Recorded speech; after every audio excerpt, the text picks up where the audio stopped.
अरे शंकर जी भी एकादशी करते हैं। शंकर जी से बड़ा वैष्णव कौन होगा? इतने बड़े वैष्णव हैं शंकर जी। शिव जी भी करते हैं। किसी व्रत को करो मत करो, पर एकादशी के लिए लिखा है कि एकादशी का व्रत करना ही पड़ेगा। अटल भैया पुराणों में लिखा है कि 8 वर्ष से लेकर 80 वर्ष तक स्त्री हो, पुरुष हो, कन्या हो, सौभाग्यवती माताएं हो, वैधव को प्राप्त नारी हो, सबको एकादशी करना है। बोले महाराज किसको नहीं करना? जो गर्भवती नारियां हैं, जो वृद्ध हैं, बहुत शरीर रोगी है, तब नहीं करना। पर अगर समर्थवान होकर एकादशी नहीं करोगे तो दोष लगेगा। एकादशी जरूर करना है। हमसे कोई व्रत नहीं बनता, हम झूठ नहीं बोलते, हमारी खुली किताब है आपके सामने। पर एक ही व्रत करते हैं, वो है एकादशी। हम छोटे थे, अपने गुरुदेव के चरणों में रहते थे। महाराज जी ने कहा कुछ करो ना करो, पर एकादशी का व्रत नियम से करो, सब कुछ मिल जाएगा। क्यों भैया? महाभारत में लिखा है जो मनुष्य एकादशी का श्रद्धा पूर्वक व्रत करता है, क्या करे? बहुत ध्यान से सुनना, आगे वाले, पीछे वाले, बगल के पंडाल वाले भी। क्या? 10वीं तिथि के दिन हो सके तो सूर्य अस्त के पहले भोजन कर लेना चाहिए। सुनिए, 10वीं तिथि के दिन सूर्य अस्त के पहले भोजन कर लेना चाहिए। फिर एकादशी जब आ जाए तो प्रातः काल ब्रह्म वेला में जाग जाओ, स्नान इत्यादि से निवृत्त हो जाओ और फिर भगवान श्री नारायण का, हरि और हर का पूजन करो। क्यों? संभवतः आपने नहीं सुना होगा एकादशी की इतनी महिमा क्यों है। एक राक्षस था जिसका नाम था भैया मुर नाम का दैत्य था। महाराज जी इतना बलशाली था, इतना बलवान था कि स्वर्ग में रहने वाले देवताओं को परास्त कर दिया उसने। स्वर्ग में रहने वाले देवताओं को परास्त कर दिया। देवता हाथ जोड़कर भगवान ब्रह्मा के पास गया, भगवान बचा लो। बोले क्यों? बोले स्वर्ग का सारा राज्य चला गया। किसने ले लिया? बोले मुर नाम का राक्षस सारा राज्य छीन ले गया। जैसे ही सुना भगवान नारायण के पास गए। भगवान नारायण ने कहा जाओ एक बार और युद्ध करो। बोले अब नहीं जीत पाएंगे। बोले नहीं, जाओ। तो देवता और ब्रह्मा जी महाराज जी फिर से गए, युद्ध किया, और उस मुर नाम के दैत्य ने फिर से उनको परास्त कर दिया। भगवान से कहा प्रभु उस दुष्ट ने फिर परास्त कर दिया। अब की बार तो भगवान नारायण की सबसे दिव्य सेना है जिसका नाम है नारायणी सेना, उस सेना ने युद्ध किया, उस दुष्ट ने उनको भी परास्त कर दिया। अब की बार स्वयं भगवान नारायण युद्ध करने गए, और जैसे ही नारायण युद्ध करने गए, ऐसा बलशाली है ये राक्षस कि भगवान नारायण को भी परास्त करने लगा। भगवान नारायण भी परास्त होने लगे। भगवान देवताओं में हाहाकार मच गया, ब्रह्मांड डगमगाने लगा, बादल गर्जनाएं करने लगे। देवताओं ने कहा अगर आज भगवान नारायण परास्त हो गए तो सारी धरती पर राक्षसों का साम्राज्य स्थापित होगा। तो भगवान आकाश मंडल से एकदम पीठ दिखाकर भागे। उस राक्षस को पीठ दिखाकर भागे तो पीछे पीछे वो मुर नाम का दैत्य जा रहा, आगे आगे भगवान चले जा रहे।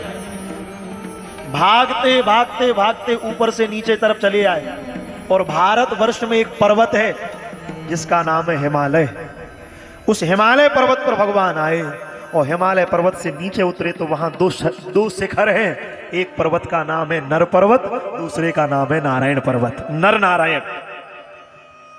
जैसे ही नर नारायण पर्वत के पास आए तो वहां 92 योजन लंबी गुफा थी। पद्म पुराण में लिखी है ये कथा। 92 योजन लंबी गुफा थी। भगवान ने कहा इस दुष्ट से बचना है, क्या करूं? भगवान 92 योजन लंबी गुफा के भीतर प्रवेश कर गए। वहां एक पत्थर शिला पड़ी थी, भगवान जाकर उस शिला के ऊपर सो गए। उस दैत्य ने देखा कि भगवान इसी गुफा में गए हैं, तो जैसे ही इस गुफा में प्रवेश किया, भगवान शयन कर रहे थे, सोते हुए भगवान को देखकर हंसने लगा, हाथ में गधा ले ली, अट्टहास कर रहा है। और जैसे ही अट्टहास कर रहा है, कहा कि अब सारी सृष्टि पर राक्षसों का अधिकार हो जाएगा। अब भगवान नारायण को मैं इस गधा के बल से मार दूंगा। जैसे ही गधा को लेकर परात्पर अखिलेश्वर परब्रह्म परमात्मा भगवान नारायण की छाती पर मारने की तैयारी कर, उसी समय भगवान के हृदय से एक दिव्य तेजस्वी कन्या ने जन्म ले लिया। जैसे ही जन्म लिया तो मुर नाम का दैत्य गधा को लेकर उस कन्या को मारने के लिए दौड़ा। उस कन्या ने दोनों भुजाएं उठाई और भुजा उठाकर जोर से हुंकार मारी। जैसे ही हुंकार मारी तो वो राक्षस एकदम जमीन पर गिर गया और उसके प्राण निकल गए। जैसे ही जोर की आवाज आई एकदम भगवान उठकर खड़े हो गए। मरा पड़ा ये तो, किसने मारा इसको? वो कन्या खड़ी है। तुमने मारा? हाँ भगवान, इस दुष्ट को मैंने मारा। अरे भगवान कहते हैं देवता हार गए, ब्रह्मा जी हार गए, मेरी नारायणी सेना हार गई, मैं इससे परास्त होने वाला था और तुमने इसे मार दिया। कौन हो तुम? हाथ जोड़कर कहा भगवान, सारे संसार को छोड़कर एकमात्र आपके हृदय से मेरी उत्पत्ति हुई है, मेरा नाम एकादशी है, मेरा नाम एकादशी है। भगवान प्रसन्न हो गए। मांग क्या मांग रही? आज सब कुछ देने के लिए तैयार बैठा हूं तेरे लिए। कहा कुछ नहीं चाहिए। तो भगवान ने क्या कहा? तू भले कुछ नहीं मांग रही, पर तेरे जैसी भक्ति संसार में मेरी किसी ने नहीं करी। मैं वरदान दे रहा हूं। बोले क्या? आज की ये तिथि सारे संसार में एकादशी के नाम से विख्यात होगी। एक मास में 2 पक्ष होंगे, कृष्ण पक्ष और शुक्ल पक्ष। दोनों पक्षों की तिथि परम पावनी होगी। देवी मैं वरदान देता हूं, जो मनुष्य इस तिथि के दिन व्रत करे, मेरा अथवा मेरे प्रभु भगवान शिव का पूजन करे और क्या करे, अन्न का त्याग करे, वो इसका व्रत करेगा, उसको कितना फल मिलेगा? पूछा कितना? भैया लिखा है, जो मनुष्य केदारनाथ जाकर जल पीता है उसका पुनर्जन्म नहीं होता, फिर वो मां के गर्भ में नहीं आता। बोले देवी केदारनाथ जाकर जल पीने से जो पुण्य मिलता है, 10,000 गायों को स्वर्ण मंडित करने से जो पुण्य मिलेगा, सूर्य ग्रहण और चंद्र ग्रहण में काशी और कुरुक्षेत्र में जाकर स्नान करने से जो पुण्य मिलेगा, भगवान कहते वो सारा का सारा पुण्य केवल मनुष्य को एकादशी का व्रत करने मात्र से प्राप्त हो जाएगा। और सुनो, 12 ज्योतिर्लिंग, 4 धाम, जितनी योगिनी पीठ है सब, बोले सब में जाकर सप्त गंगा में स्नान और दर्शन से जो पुण्य मिलेगा, भगवान कहते वो सारा पुण्य केवल एकादशी का व्रत करने से मिल जाएगा।